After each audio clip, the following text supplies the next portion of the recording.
오늘이 무슨 날이라고 그랬습니까? 교회에서 지키는 무슨 날이요? 광복절 기념주일. 광복절 기념주일이 되면 뭐 평상시에 광복절 기념주일 아니어도 우리가 조국의 광복을 생각할 때마다 반드시 두 가지를 기억해야 된다고 말씀드렸습니다. 첫 번째는 뭐요? 하나님의 은혜. 하나님의 은혜. 내 삶의 모든 부분에서 하나님의 은혜가 아닌 게 어디 있겠습니까? 우리 조국도 마찬가지죠. 하나님의 은혜로 우리가 어느 날 광복이라고, 해방이라고 하는 것을 느꼈습니다. 누렸습니다. 그런데 이 하나님의 은혜 못지않게 반드시 기억하셔야 될 또 다른 하나가 있습니다. 이건 뭐냐? 순국선열들의 헌신과 희생입니다. 뭐요? 순국선열들의 헌신과 희생. 오늘 내가 이렇게 된 것은 하나님의 은혜입니다. 동시에 누구의 은혜입니까? 부모님을 비롯한 나를 길러준 멘토들과 스승들과 내가 오늘에 있기까지 애쓰고 수고해준 분들이 있기 때문입니다. 우리 조국이 광복됐을 때 정말 우리가 잊지 말아야 될 것, 광복절이 됐을 때 잊지 말아야 될 건 뭐냐? 이건 하나님의 은혜요, 또한 우리 순국선열들의 은혜입니다. 여러분, 사람과 짐승이 다른 점이 뭐냐? 사람은 은혜를 기억하고 보답할 줄 아는 존재고, 짐승은 은혜를 기억도 못하고 보답도 못합니다. 그런데 집에서요, 펫이라 그래갖고 애완동물 강아지나 고양이 길러보면 기특하게도 걔네들이 자기 밥 주고 돌봐주는 주인을 알아보고 뭐라도 좀 하려고 그럽니다. 옛날에 우리 결초보은이라는 말이 있는데, 호랑이를 사냥꾼이 살려줬더니 그 호랑이가 토끼를 살려줬더니 토끼가 이렇게 풀을 엮어서 그 사냥꾼을 보호해줬다. 이게 결초보은입니다. 짐승도 은혜를 알고 산다 이거죠. 여러분, 오늘 저와 여러분이 하나님 앞에서 정말 하나님의 은혜와 하나님이 우리에게 붙여준 사람들, 보내준 사람들이 허락한, 그들을 통해 받은 은혜에 여러분 잊지 말고 감사하며 기억하며 사시고 보답한 여러분 되기를 주님의 이름으로 축원합니다. 여러분, 이게 그리스도인이기 전에 인간이 당연히 해야 될 일입니다. 그런데 그리스도인은 이것과 함께 반드시 기억해야 될 게 있다는 거예요. 자, 19절 같이 읽습니다. 시작. 나는 여러분의 간구와 예수 그리스도의 영의 도우심으로 내가 풀려나라라는 것을 알고 있습니다. 빌립보서는 사도 바울이 감옥에 갇혀서 빌립보 교회 교인들에게 보낸 편지입니다. 그러니까 빌립보서를 읽는 독자인 빌립보 교인들은 지금 감옥에서 바울이 편지를 보낸 겁니다.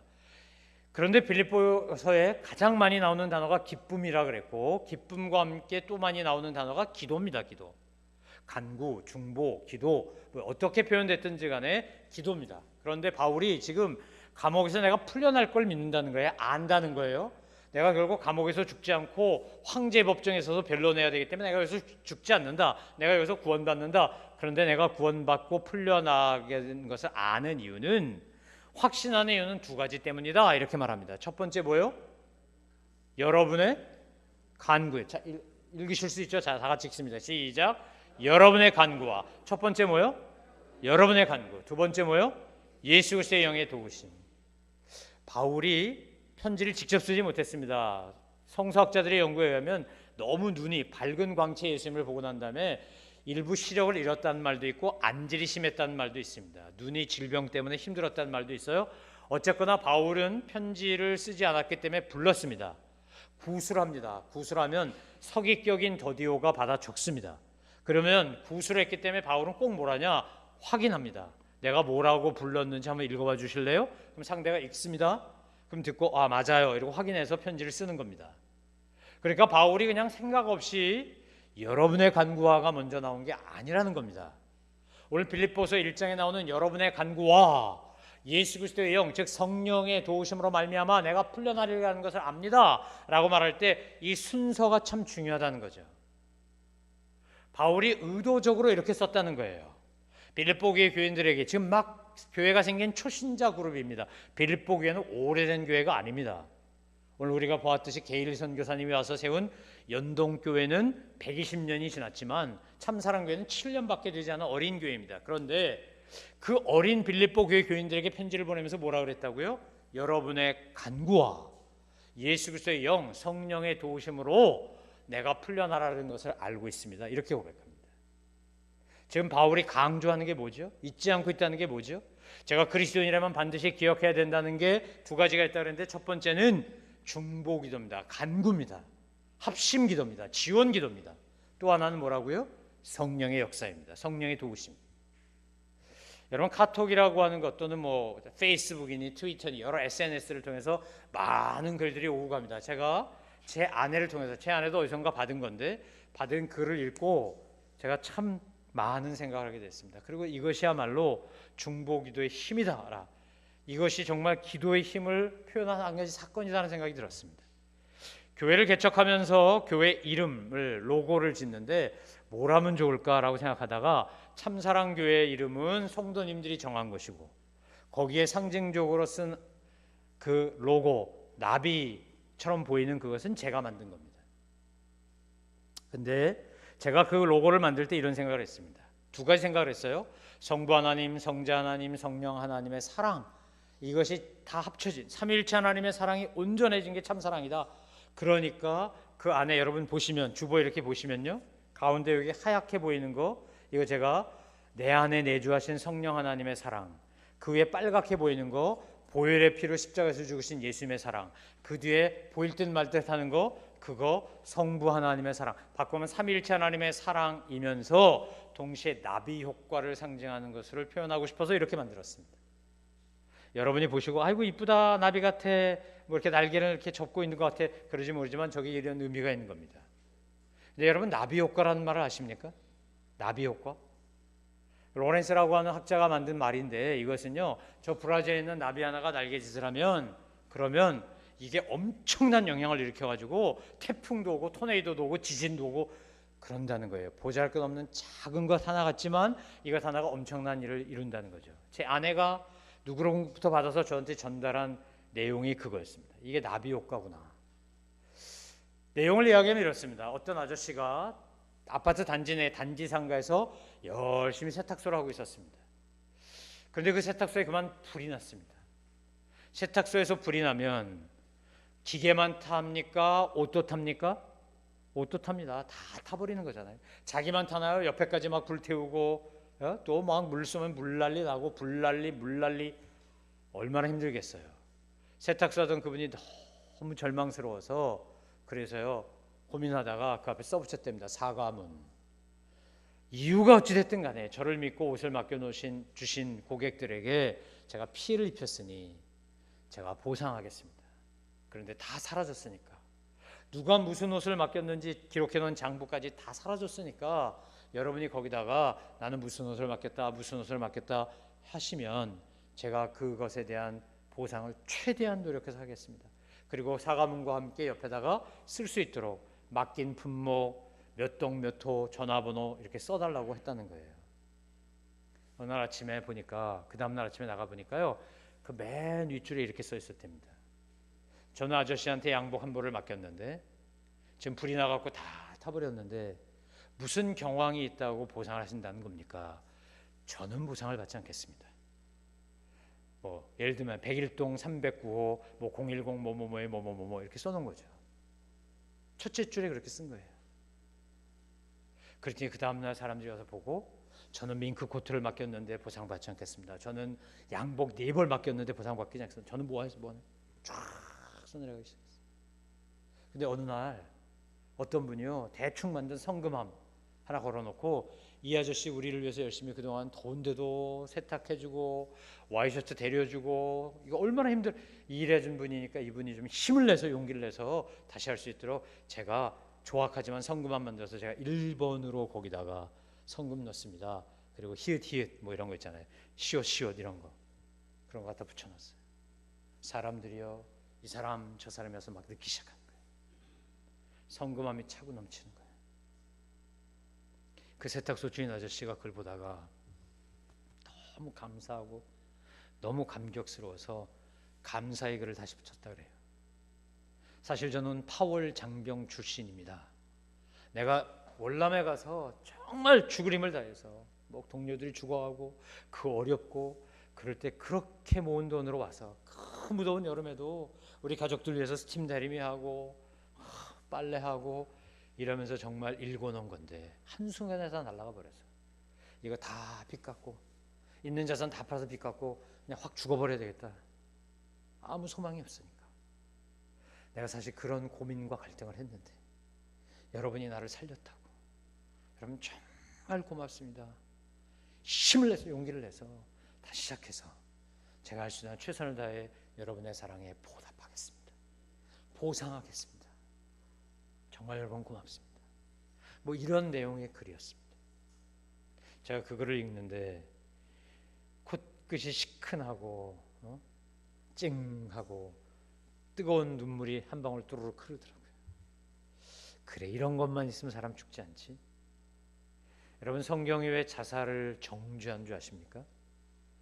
우리나라 전직 대통령, 전직 대기업 총수, 유명했던 사람들, 연예인, 지도자들, 이 사람들 자살하는 거 저는 아주 잘못한 거라고 봅니다. 여러분, 왜 자살할까요? 자살은요, 절망의 끝에 섰을 때 하는 겁니다. 아무도 나를 이해해 준 사람이 없고, 아무도 나를 격려한 사람이 없고, 아무도 나를 용납한 사람이 없고, 내가 기다렸던 덕이 하나도 없고, 그래서 그냥 죽어버려야지. 내가 거절당했으니까, 내가 왕따당했으니까, 내가 끝이니까, 아무데도 손을 뻗을 데가 없으니까, 누구도 나를 품을 수 없으니까. 여러분, 그래서 그들이 죽는 거예요. 여러분이 그런 절망의 끄트머리에 서보신 적 있습니까? 여러분, 위대한 믿음의 사람 엘리야도 그 갈멜산에서 그 전투를 하고 무릎에다가 머리를 집어넣고 기도했다고 성경에 표현될 만큼 간절히 기도하면 작은 손바닥만한 구름이 와서 막 비가 오고 그랬던 그 사나이가, 그 대단한 믿음의 사람이 이세벨이 자기 죽이겠다 그러니까 너무나 심신이 피곤한 나머지 뭐라 그럽니까? 자살은 못하겠고 하나님 내 생명 좀 걷어가 달라고, 나 좀 죽여달라고. 그때 하나님 뭐라 그러셨습니까? 너만 바알과 아세라에게 절하지 않는 줄 아느냐? 너 말고도 7,000명이 바알에게 절하지 않는 사람을 내가 숨겨놨느니라. 아방의 바로 밑에 있는 대신이 믿음의 사람들을 50명씩 보호하고 그들을 먹이 살리며 그렇게 보호하고 있느니라. 여러분, 사탄이 우리에게 끊임없이 속삭이는 말이 뭔지 아십니까? 거봐, 네가 아무리 뭘 해도 열심히 해도 안 되잖아. 그렇게 월남 갔다 와갖고 돈 모아서 그렇게 무더위에 싸워가며 막 여름만 지나면 살이 쪽쪽 빠져가며 그렇게 해도 불 한 번 홀라당 나니까 다 끝났지. 확 죽어버려. 너는 그거 다 갚을 길도 없잖아. 그런데 주님이 뭐라 그러신다고요? 보상받지 않겠습니다. 성금이 적은 돈이지만 보태 쓰십시오. 여러분, 우리가 구원받고 하나님의 백성이 되는 것, 주님이 우리가 알지 못할 때, 죄인일 때 예수님이 십자가 달려 돌아가심으로 말미암아 하나님의 사랑으로 이미 우리에 대한 하나님의 사랑을 확증했고 우리를 구원했어요. 사탄이 이걸 자꾸 헷갈리게 만들어요. 뿐만 아니라 세상 사람들이 다 나를 모른다고 해도 우리 주님이 하나님 보좌 우편에서 성령님이 말할 수 없는 탄식으로 기도해요. 뿐만 아니라 여러분을 기억하고 기도하는 누군가가 있다는 사실을 잊지 마시기를 주의 이름으로 축원합니다. 뿐만 아니라 여러분이 그 누군가가 되셔야 합니다. 아멘. 오늘 바울이 뭐라 그럽니까? 이 대단한 믿음의 사람이, 이 믿음의 거장이, 이 믿음의 영웅이 지금 초신자, 자기가 낳은 자식과 다름없는 갓난아기와 마찬가지, 우리 지웅이 같은 그런 빌립보 교회 교인들에게 여러분의 간구와 예수의 영으로 말미암아, 여러분의 간구와 예수의 영의 도우심으로 말미암아 내가 풀려날 것을 안다고 말합니다.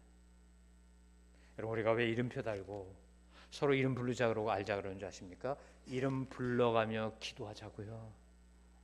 저 사람이 겉으로는 너무 멀쩡해요. 너무 멋있어요. 그런데 오늘 그래, 내가 죽기 전에 오늘 마지막 예배 한번 드리고 그래도 보고 싶은 사람 얼굴이나 한번 더 보고 그리고 이제 오늘 끝내야 버려야지.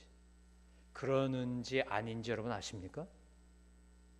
얼마나 깊은 외로움과 깊은 절망과 고민과 갈등의 수렁을 좀 헤매고 있는지 여러분 아십니까? 내가 그 사람 손 한번 잡아주고 눈 한번 맞춰주고 그에게 뜨거운 마음으로 기도 한번 해줬더니 그가 죽으려다가 살아난다는 거죠. 그 글 하나 써놨는데, 성금함에 돈만 원 넣어서 시작했는데, 근데 그것이 빚다 갖고 그냥 확 죽어버려야지 했던 사람을 살리게 하는 거죠. 여러분, 우리의 기도가 아무것도 아닌 것 같지요? 천만에요. 우리가 기도가 한마디 할 때, 하나님의 이름으로 정말 축복하며 기도할 때 하나님께서 그 기도를 들으시고 하시고 우리의 기도에 응답하시는 거예요. 제가 토론토에 있을 때 제임스 스미스 게일 선교사님 그 동네, 원래 자기네 집 그 땅 거기 가봤어요. 그런데요, 그 집 땅을 한 바퀴 도는데 자동차로 1시간 걸리더라고요. 1시간 좀 더 걸린 것 같아. 자동차로 1시간 달려가면 어디까지 갑니까? 우리 그냥 이런 일반 도로로 가도 어디까지 가죠? 여기서 자, 용인에서 시작. 그럼 어디까지 갈 수 있어요? 대전까지 갑니까? 뭐 천안지나 대전? 그럼 생각해 보세요. 이거 뺑 둘러 한번 도는데 1시간 걸렸어요. 그러면 그 땅이 얼마나 넓은 거예요? 제가 볼 때요, 그 땅이 아마 용인은 잘 모르겠어요. 분당구만 할 것 같아. 분당구. 어? 한 바퀴 도는데 그렇게 부자예요. 아까 여러분 자세히 보셨는지 모르겠지만 선교사 와가지고 우리나라에 와서요, 철로역정 번역하고 영안사전 만들고 한영사전 만들고 YMC 만들고 영동교회 세우고 뭐 이런 거 할 때 그분이요, 조선 땅에 2층 양옥집 짓고 캐나다에 사는 것처럼 강아지까지 길러가며 살았어요. 아까 보셨어요? 양복 입고 딱 넥타이 메고 정장하고 있는 거? 엄청 부자야. 어마어마하게 부자라고요, 그 집이. 그런데 여러분에게 아프리카에 있는 어느 나라 이름 대면 여러분 아마 모를 거예요. 중남미에 있는 나라 이름 얘기도 잘 모를 거예요. 그런 나라가 있어? 그라나다? 그런 나라가 있나 진짜? 물어볼 거라고요. 말라위 뭐 이름 잘 모를 거야. 그런데 조선이라는 나라 그 당시 그런 나라였어요. 그런데 드와이트 무디가 토론토 대학에 와서 집회할 때 그 학생이었던 게일이 그것을 듣고 하나님 앞에 헌신합니다. 조선 땅에서 서상륜 이런 분들이요, 기도하고 있었어요. 하나님 이 땅에 선교사를 보내주세요. 하나님 우리에게 복음 들고 찾아오게 해주세요. 우리가 매서인이 돼가지고 성경책도 빨고 전도도 하지만 우리 힘으로 안 됩니다. 하나님 우리를 돕는 이들이 오게 해주세요. 마게도냐 사람이 바울에게 건너와서 도우라고 손짓한 것처럼 그 한 사람의 기도를 들으시고 하나님이 토론토에 있던 게일, 미국 동부에 있던 언더우드 아펜젤, 원래 인도 가려고 그랬어요. 그들의 마음을 움직이기 시작했어요. 에비슨 토론토 시장의 주치의노릇 할 정도로 잘 나가는 의사였어요. 그런데 그의 마음을 움직여서 광해원에 오게 만드는 거예요. 스크랜턴이 오게 만드는 거예요. 닥터홀이 오게 만드는 거예요. 초창기에 가서 로스 목사님도 와서 성경책 번역하고 이거 가지고 들어가다 잡힐까봐 이걸 새끼줄처럼 꽈가지고 진포타리처럼 위장해서 갖고 들어와서 말려가지고 그걸 다 손으로 써서 그거 전달했던 그 매서인들이 황해도 소래교에 있던 그 몇 사람의 기도가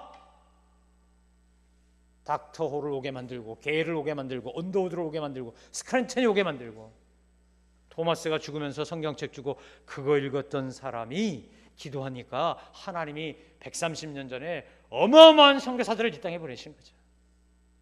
여러분의 기도는 하늘 보좌를 움직이는 힘이 있다는 사실을 잊지 마시기를 주의 이름으로 축원합니다. 우리 선교사들은 그게 간절히 필요합니다. 목회자들은 그게 간절히 필요합니다. 아니 어쩌면 저 북한 땅에 있는 우리 지하동포들은, 지하교인들은 그게 간절히 필요하지 않겠습니까? 나 기도할 수 있잖아요. 나 돈 없어도 기도할 수 있잖아. 나 힘 없어도 기도할 수 있잖아. 나 아무리 바빠도 기도할 수 있잖아. 여러분 우리 주보에 올라와 있는 이 선교사님 이름들 여러분 하루에 한 번씩만 부르고 기도해 주십시오. 여기 나와 있는 기도 제목 가지고 하루에 한 번만이라도 기도해 달라고. 이거 한번 읽는데 쭉 읽는데 1분도 안 걸려요. 정말 1분도 없을까 내가 그렇게 바쁠까? 우리 성도들 이름 내가 이름 아는 사람들 기억하며 기도하는데 5분도 안 걸릴 거예요.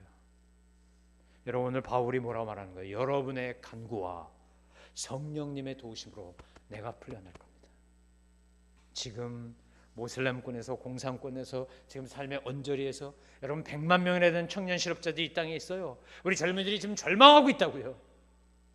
우리 아이들이 지금 어떻게 해야 될지 몰라서 심지어 초등학생이 자살한다고요.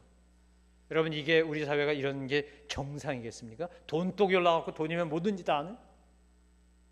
여러분 이 사회에 수많은 영혼들이 지금 울부짖고 있다고. 우리의 중보기도를 간구한다고요. 제발 나를 위해서 기도해 주세요. 내 이름 몰라도 괜찮아요. 나를 위해서 기도해 주세요. 잃어버린 영혼들을 위해 기도해 주세요. 하나님께서 바울을 통해 저와 여러분에게 말씀하시는 게 뭐라고요? 여러분의 간구와 성령의 도우심으로 내가 풀려납니다. 우리가 누군가의 기도로 복음을 받아들였습니다. 누군가의 중보기도가 있어서 우리가 하나님의 백성이 됐고요. 누군가 때문에 내가 주님을 알게 됐습니다. 우리 박정호 권사님 이제 내일 모레 한국 데뷔 20주년 기념음악 할 겁니다. 그런데 저 박 권사님 처음 고등학생 때 교회로 인도해온 우리 김득수 집사 누나 김혜선 권사의 기도와 정성과 전도가 없었다면 오늘날의 박정호 권사는 없는 거죠. 누군가의 기도가, 누군가의 전도가, 누군가의 이끌림이 그것이 나로 하여금 주님의 백성 되게 만드는 거죠. 사랑하는 성도 여러분, 오늘 저와 여러분에게 이 어마어마한 권한과 권세가 있다는 것을 잊지 않으시기를 주의 이름으로 축원합니다. 기도하지 않는 죄를 범하지 않게 되기를 바랍니다. 여러분, 눈 뜨면 기도하십시오. 눈 감을 때 기도하십시오. 생활하면서 기도하십시오. 누군가 우리의 기도를 저렇게 간절히 원하는 사람들이 있다는 사실을 잊지 마십시오. 그리고 내가 누군가를 위해 기도할 때 하나님은 그 기도를 듣고 계시다는 사실을 기억하시기 바랍니다. 바울은 그래서 이 기도를 잊지 않은 겁니다. 여러분의 간구와 예수 그리스도의 영의 도우심으로 말미암아 내가 풀려날 것입니다. 그런데 20절 바울이 고백합니다. 내 간절한 소원이 있다고 고백합니다. 자, 같이 읽어보겠습니다. 시작. 내가 간절히 기대하고 소망하는 것은 내가 어떤 일에도 부끄러워하지 않고 항상 그랬듯이 지금도 담대하게 원하는 것은 살든지 죽든지 내 몸을 통해서 그리스도가 위대하게 되시는 것입니다. 아멘. 여러분 소원 있습니까? 여러분 간절히 기대하고 소망하는 것 있습니까? 여러분 담대히 원하는 것 있습니까? 내가 이 마지막 이거 한 번 내가 다른 거 다 못해도 좋아, 이거 하나만 되면 내가 죽어도 여한이 없겠어요. 여러분 소원하는 게 뭘까요? 제가 토론토에서 목회할 때 기러기 가족이라고 불리우는 가정들이 교회에 많았습니다. 그 기러기 가족을 보면 참 안타까웠습니다. 속상하기도 하고 답답하기도 하고. 근데 그렇게 가정이 거의 해체되다시피 할 정도로 그렇게 힘든 과정인데, 이게 그렇게 가족이 떨어져서 엄마와 아이들, 아빠는 여기서 돈 벌고 아빠가 휴가 내서 와봐야 1년에 몇 번 오지도 못하고, 와봐야 뭐 사람이 정붙고 인간관계는요 사소한 것 때문에 다투고 싸우고 뭐 이러면서 서로 이해하고 하나가 되는 건데, 이게 안 돼. 아무리 영상통화를 해도 안 돼. 이건요, 영상통화가 국제전화가 이 거리를 메꿀 수 없어요. 우리 교회는 기도회 가족 했던 분도 있고 하고 있는 분도 있으니까 너무 잘 알 거예요. 근데 왜 그 희생을 치르는 거죠? 왜 그 어려움을 기꺼이 감수하면서 기도회 가족을 한 거죠?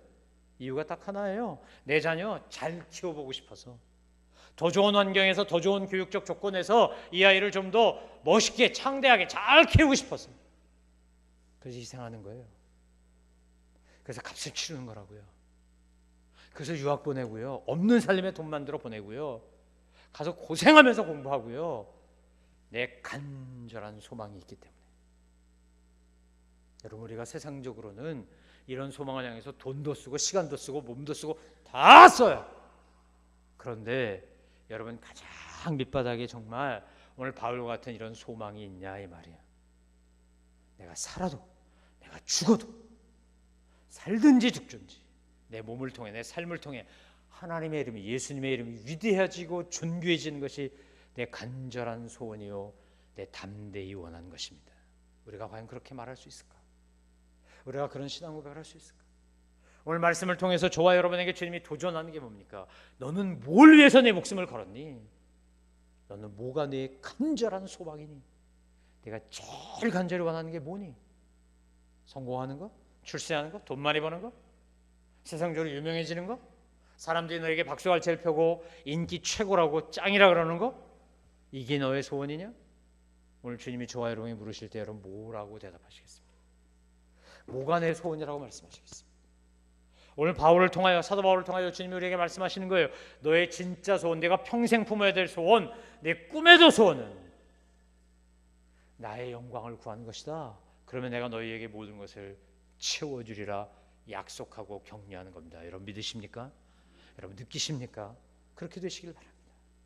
제가 수련회 가서 설교했듯이 솔로몬이 왕이 되자 그가 말합니다. 하나님, 저는 왕 될 자격이 없는 사람입니다. 저희 어머니와 친부인 다윗 왕 사이에는 간통죄라고 하는 정말 부끄러운, 그러면서 제 어머니의 엑스허즈번, 전 남편이었던 우리아를 죽이고 그리고 제 어머니를 강탈하다시피 뺏어와서 그래서 낳은 둘째 아들이 접니다. 출신 성분으로 따지자면 제가 어떻게 왕이 되겠습니까? 제 옆에 줄비한 형님들이 있습니다. 동생들도 있습니다. 똑똑한 왕자들 많습니다. 근데 제가 왕이 됐습니다. 제가 무엇으로 이 나라를 다스려야 되겠습니까? 제가 이 백성들을 잘 다스릴 수 있는 지혜를 주십시오. 지혜를 주십시오. 저 사람이 왕 된 게 정말 맞았어, 탁월한 선택이야, 사람들이 인정할 수 있도록 주님 저에게 지혜를 주십시오. 솔로몬이 왕 돼서 하나님께 구한 건 백성들 잘 다스리게 해달라는 지혜였습니다. 근데 하나님 뭐 했어요? 먼저 그의 나라와 그의 일을 구하니까 부귀도 공명도 장수도 인기도 명예도 물질도 다 주셨어요. 여러분의 진짜 소원이 뭐가 되어야 된다고요? 내 진짜 소원, 내 인생의 소원, 내 삶의 부를 주제가 나를 통하여, 내 몸을 통하여, 내 삶을 통하여 하나님이 위대해지고 하나님의 이름이 영화로워지고 예수님의 이름의 높임을 받는 것. 아멘. 그렇게 되시기를 주님의 이름으로 축원합니다.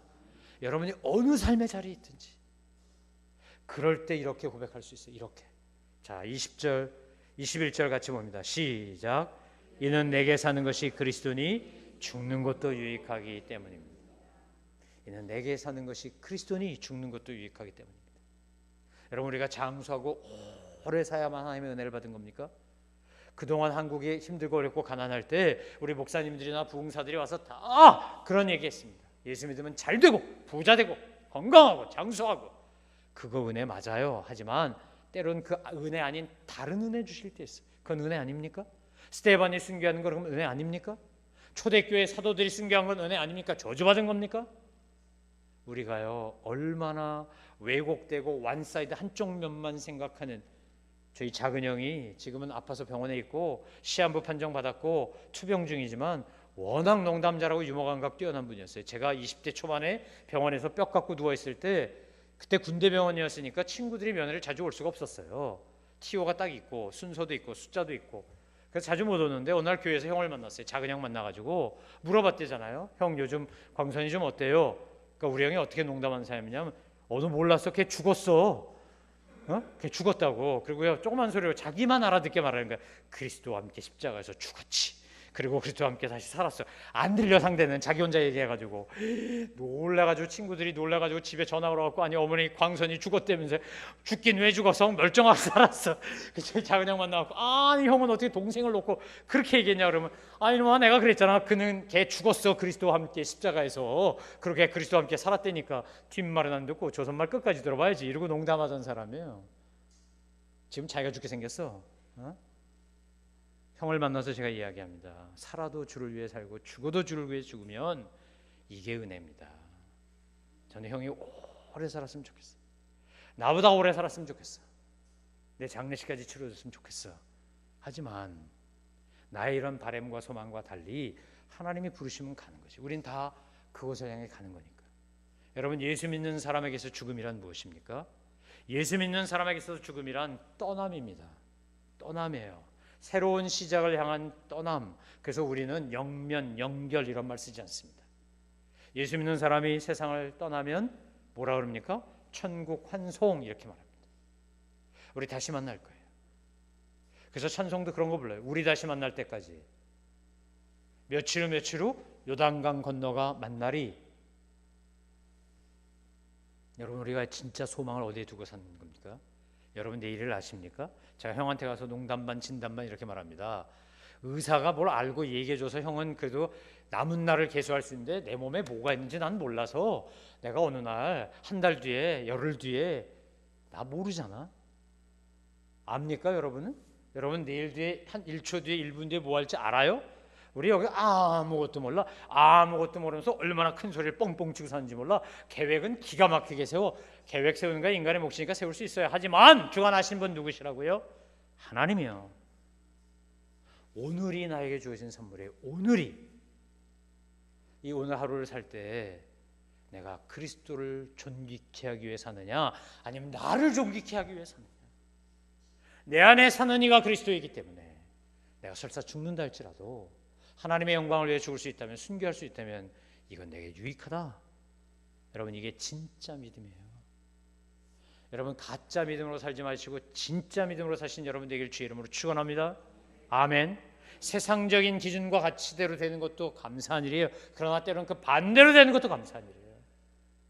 아펜젤로 선교사가 우리 서해 바다에 순교했지만 아무도 아펜젤로를 가리켜서 위대한 선교사가 아니라고 말한 사람이 없어요.